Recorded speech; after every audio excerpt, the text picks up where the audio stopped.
Hello and welcome to the short Vort on the double parsha of Tazria-Metzora in Chutz La'aretz. In Eretz Yisrael, it's Acharei Mos Kedoshim, but we're in Chutz La'aretz, and we don't catch up to them for quite some time. Some communities have minyanim by Mincha and Shabbos will delay the whole next week's parsha, so that one who's going to Eretz Yisrael will not be missing the parsha in the intervening week.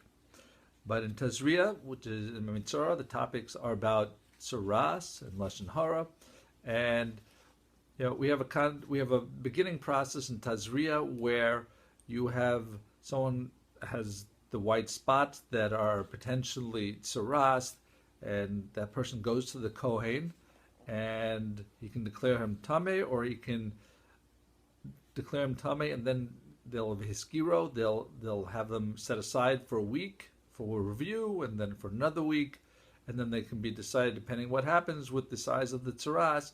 They can come and declare Tahar or still Tameh. So that's when it's on the person's flesh. However, a little bit later in the parasha, we discuss a case where there's the clothing of a person has Tzaraas, and in that case, it doesn't say any option about reviewing it and hiding it. There's no segura. So why is it different by a person and then from his begin in terms of treating the Tzaraas process? So I think it was the Shoal of Meshiv who answers. No, I'm sorry, it's the Orach Chaim who answers that it's because of the different dinim going by. That once, by case of clothing, once it's declared tamei, it can't ever become tahor again. It's got to be destroyed as burned. So the Torah is very careful and has mercy on a person's money, and we see that in a case by Tzaraas also, by the case of Tzaraas Abatim, that before they call the Kohen, they clear out everything from the house, so those items don't become tahor.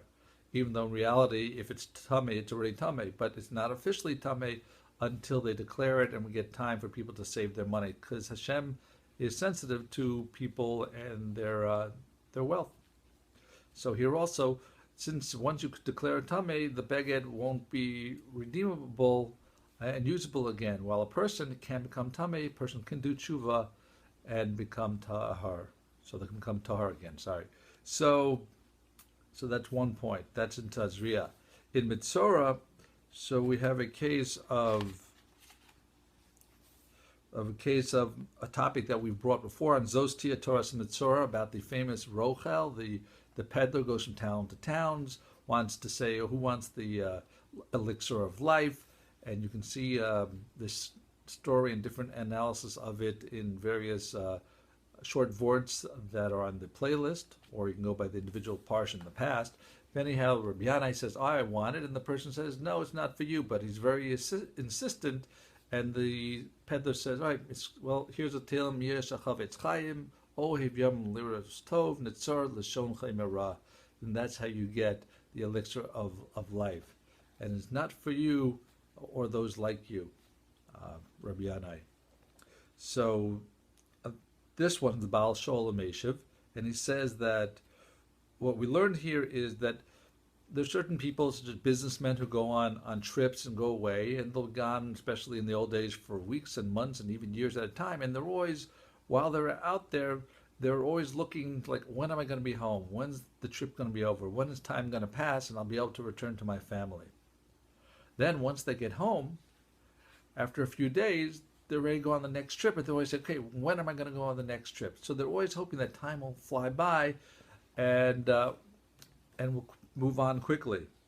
In contrast, there are those who are able to live in today, that they're able to focus on today, and those are the people who really ohev yamim, the ones who love the current day, liros tov, that they're using it for good, for learning Torah, doing chesed, doing mitzvos, all the proper avodas that we should do. So that's possibly what the Rochel was saying when it's Mia Ishachavetz Chaim Ohev Yamim Liros Tov. And Rabbi Yanai said, wanted information. The Rochel answered, well, it's not for you and those like you. Why? Because you learn all the days. You use your time. You think it's a crime of killing time because you're very productive for Torah and Avodah. So our lesson is to focus on today's moment, use it productively, not to waste time and not to kill time. And of course, we also see that Hashem is appreciative, as we said before, of our money and will be sensitive. Even though we're being punished with Tzaraas, he's still going to be careful to minimize the effect. So thank you for listening. Hope you subscribe. That's what the D is on near the end of this short Vort. And I welcome your feedback, dvarman2 @yahoo.com, or subscribe to our Facebook and YouTube channels.